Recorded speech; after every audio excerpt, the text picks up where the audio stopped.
Hello students, in today's video we are going to study the parts of our flower and fruit. In our chapter 2 we have seen two videos, and in both videos we have seen parts like root, stem, leaves, and today we are going to see flower. So the most beautiful part of the plant is the flower. We like to see flowers, we love flowers, we gift flowers. But scientifically, what is a flower? Scientifically, the flower is the reproductive organ of a plant. Reproductive organ, generally we see reproduction from seeds. But where does the seed form? The seed is formed because of the flower. Today we will study this flower in detail. The first thing where the flower appears is on a small branch-like part which is called as the pedicel.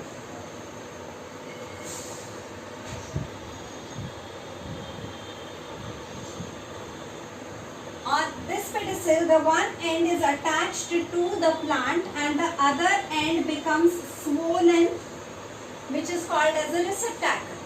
And the other parts of the flower are arranged on this receptacle. The first most important part of the flower is the calyx. What is the calyx? I have brought a flower for you to see. See this green part. See, this is the pedicel. This green part is called as the calyx. It protects the flower in bud condition, and also it is green in color, and the single part of a calyx is called as a sepal. Then comes the most important part of the flower, that is the petals. Now this whorl is called as corolla and single part is called as petal. This red color. The speciality of the corolla is it is in many colors. You have seen flowers of many different colors. It is very attractive. It attracts insects towards it, and it has fragrance. In many flowers it has fragrance and attractive colors. It depends upon different things. Like some flowers are white in color, some are red, yellow, pink, orange, and any attractive colors.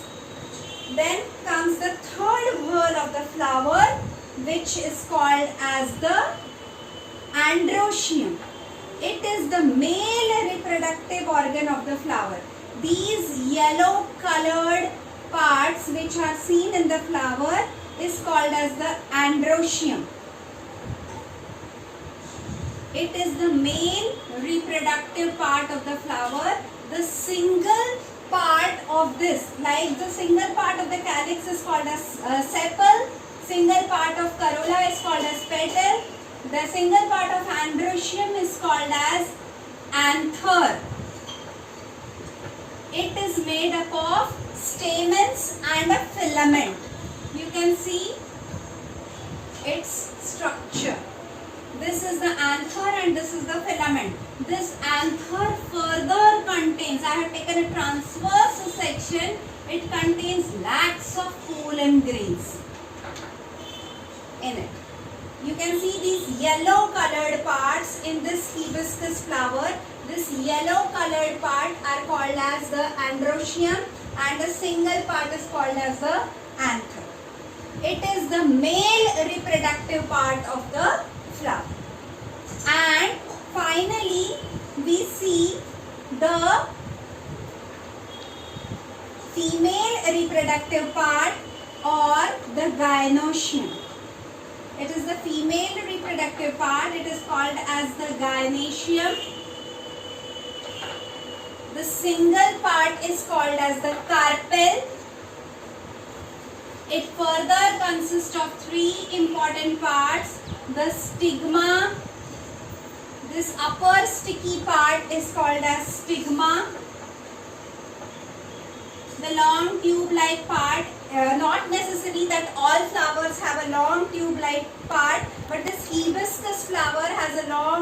like part which is called as the style, and the swollen part at the base is called as the ovary. In this way, there are four important whorls in a flower. The first whorl is the calyx. It protects the flower in the bud condition.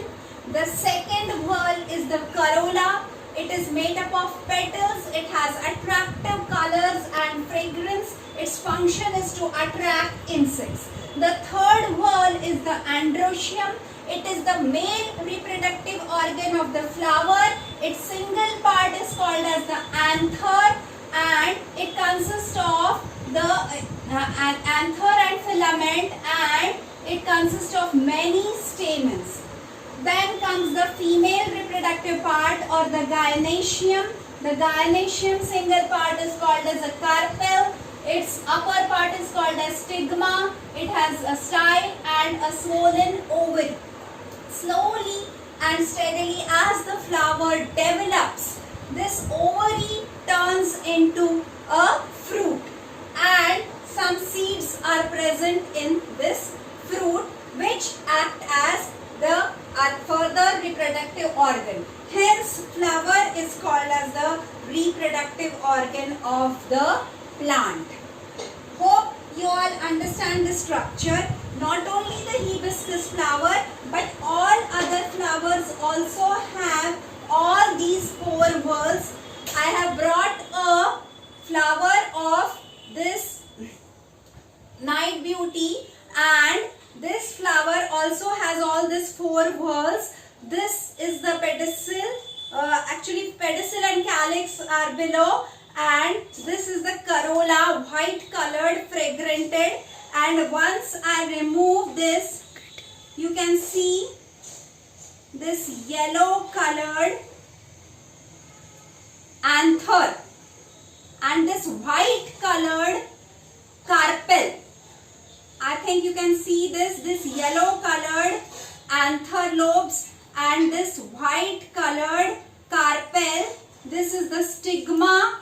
You can see the style, and as I remove this outer part, that is the calyx and corolla, you can see the ovary.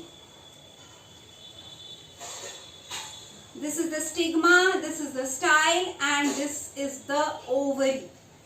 So all these four parts have been shown clearly in this flower also. All these parts are also present in a rose flower and in all other flowers, but only thing is some part is more developed. Some flowers do not have a well developed carpel. So every flower does not produce a fruit, because sometimes the carpel remains underdeveloped or sometimes the anther remains underdeveloped. But or otherwise all flowers have these four whorls. So we saw how the whorls of the flower develop into a fruit, and now you have seen many different types of fruits. We can classify fruits in many ways according to their skin. Some fruits have a smooth skin, some fruits have a spiny skin, some fruits are oblongated, some fruits are rounded. In this way you can see many types of fruits around you of different taste, different colors. We can also classify fruits according to the number of seeds. Some fruits are single seeded. For example, the jamun, the amla, they are single seeded fruits, while some fruits are many seeded or multi seeded. For example, the jackfruit, the pomegranate, they are multi seeded. Some fruits are without seeds. For example, the banana. In single seeded fruits, you can also tell all of your favorite fruit that is the mango. And not only these are the fruits, but scientifically the vegetables also which grow, like the pea, the moong, the urid, they also grow in pods, and they are also fruits of flowers. The brinjal, it is a multi-seeded fruit. The bottle ground, it is a multi-seeded fruit. The bitter gourd, it is also a multi-seeded fruit of a flower. In this way, in this chapter, we have studied all the different parts of a plant, from roots to fruits. Hope you all understand these parts. Now, whenever you see all these parts, observe them and think about what you have studied, how you can classify them, how a flower is turning into a fruit. Think about everything of these which you have studied in this chapter. Thank you for watching. Don't forget to like PVM e-learning channel.